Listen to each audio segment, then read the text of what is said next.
Welcome to Blood in the Snow Radio, where we give you the latest news and interviews with the best in Canadian genre cinema. Here are your hosts, Robert Bellamy and Festival Director Kelly Michael Stewart. And welcome to Bits Radio 2023. This year so far has been amazing, and one of the lovely people from the lab is here. I'll get you to introduce yourself. Hi, my name is Brenna Goodwin-McCabe. I'm a writer and director here with I Can't Go On. Excellent. I Can't Go On. That's in the festival. It is, yes. So I have the short playing in the festival. We played opening night, and I'm here at the lab presenting the feature version of it, which we're very excited about. And I was wondering, but when I was watching the short, it's like, I would love to see this as a feature. Well, thank you very much. Yeah, we're really excited to be expanding the story into a sort of spiritual sequel, not just a continuation, but sort of a different floor, same kind of horror. Okay, and the whole premise of that is people finding a body in an elevator. Yes. And their interaction with it. That's right. What spurred that story? It's a strange creation. I was living in an apartment complex slated for demolition, and I was watching the kind of rot come in. And at one point, we finally realized that my mother and I, we were the only people left in the building. And then we learned we were the only people left in any of the surrounding buildings. So you could hear the elevators still moving at nighttime. And I started thinking about, oh my God, what if there's someone in the building? This is a large building and we're alone in here. What if there's somebody in another unit? And walking through the halls, kept thinking, what if there's someone in the elevator? What am I going to do if it just opens and there's a person? And I started developing this idea and thinking about the rot and decay of the hallway that was around me. And what if there was a body? And what was I going to do?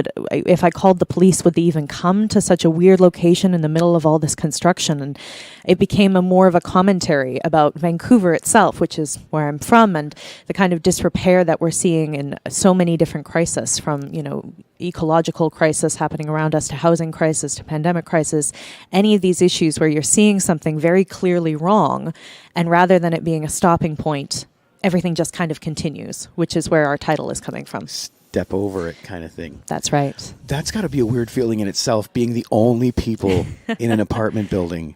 I know people wish for that sometimes, but to actually have it happen. Yeah, it was nice. The main condition was like, no wild parties, but, the place is, yours.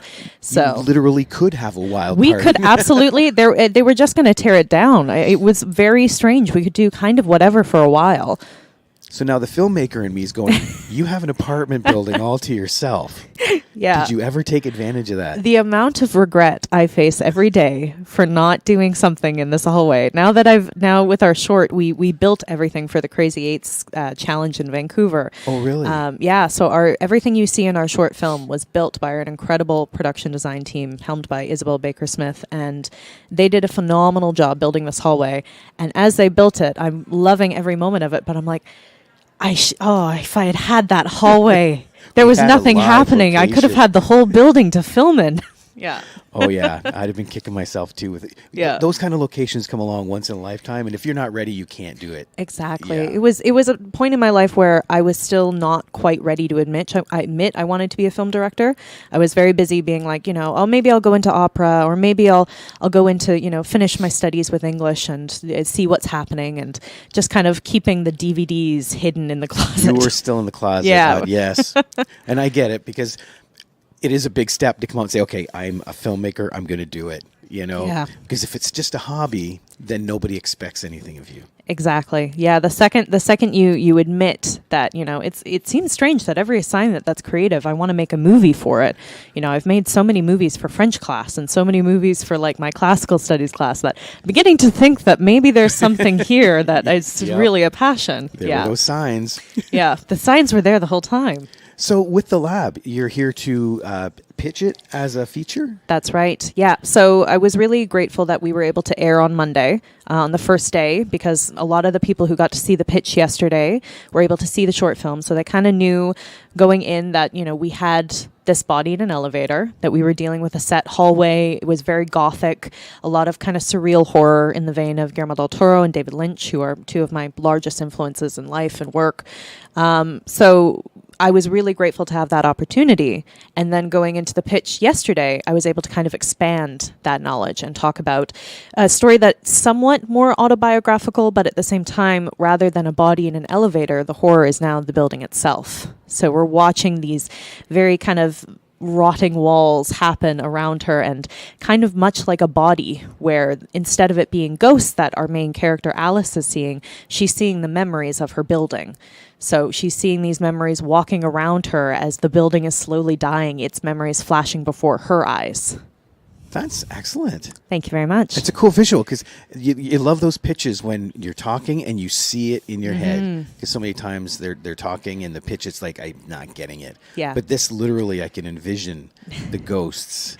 Yeah, it feels to me, in my head, it feels a bit like Monster House, where, you know, that very early 2000s cartoon where you have this kind of animate house that's kind of a killer.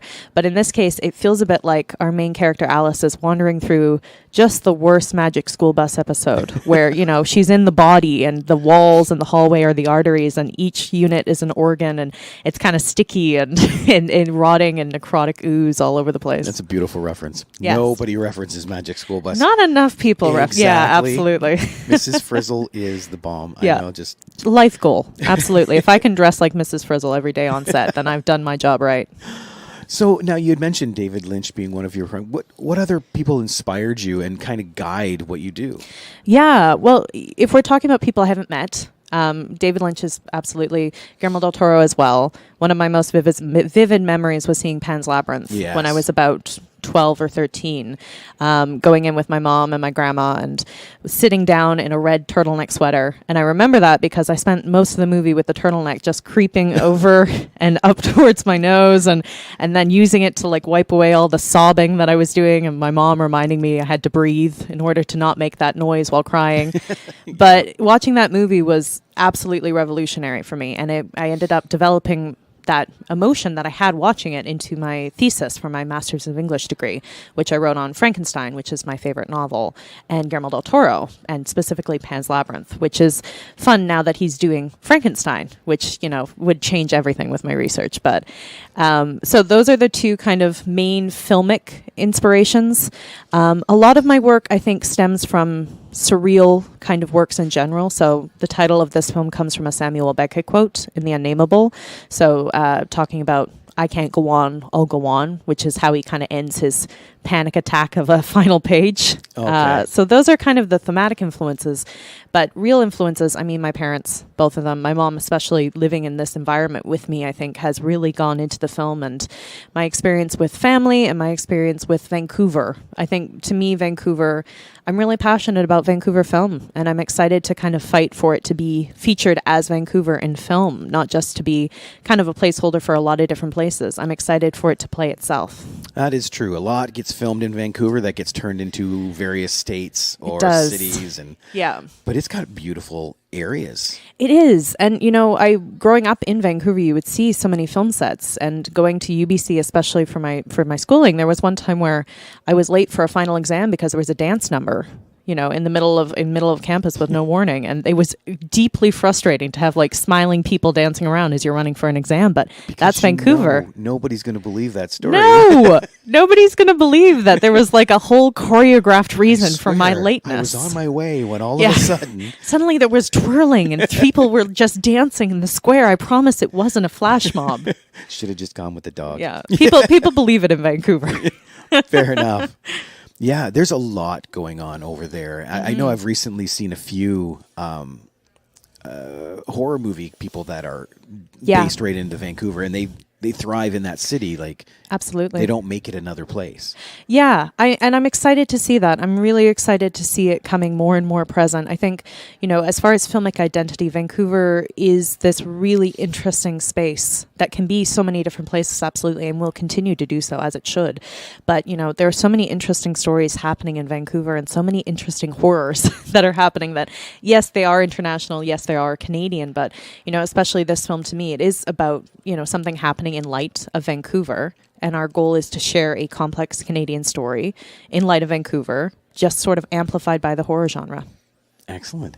Yeah. So do you have goals? Like, what would be your dream project? Oh, I have many goals. I'm a Gothic girl at heart, and I really love media adaptation. It's what I focused on for my studies. So, our short version is in many ways an adaptation of Cassandra and the Trojan Horse. So in our short, the woman that finds the body, her name is Cassandra, and the body in the elevator becomes a kind of Trojan horse, something that she can see and not be believed that this is an issue that everybody should be dealing with. This feature is kind of an adaptation of Alice in Wonderland. It's an adaptation of Frankenstein. Alice is kind of a Victor Frankenstein character, which is really fun to play with.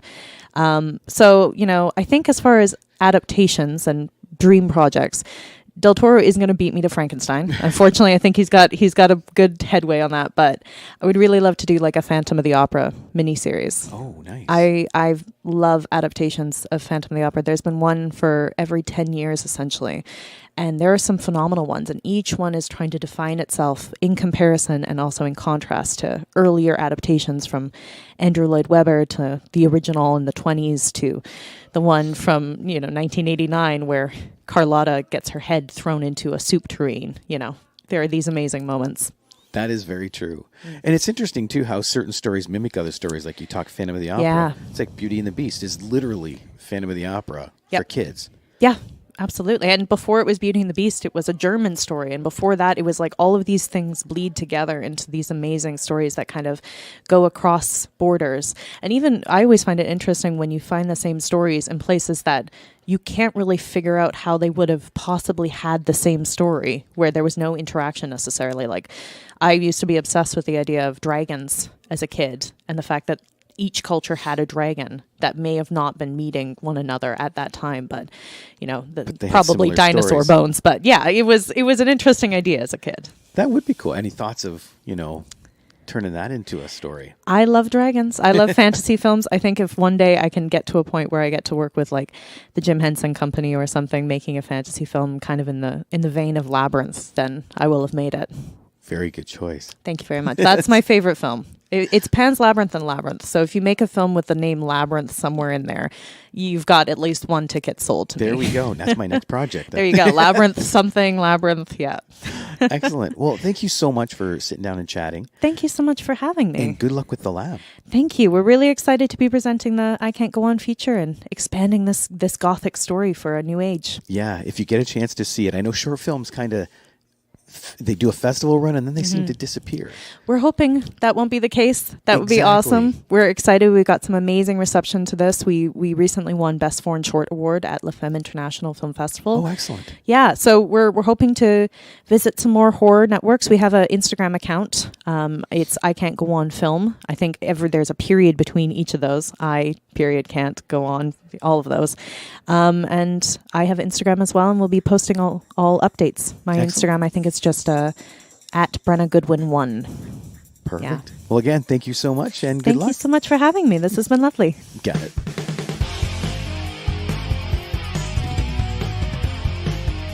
Join us next time for Blood in the Snow Radio. Bits Radio is a production of Three Evil Cats Productions in association with the Blood in the Snow Canadian Film Festival. For more information and to listen to other episodes, visit bloodinthesnow.ca and tweet us at BitsFilmFest. Music by Jan Gorman, produced and edited by Kelly Michael Stewart. I am Eduardo Correa Lima.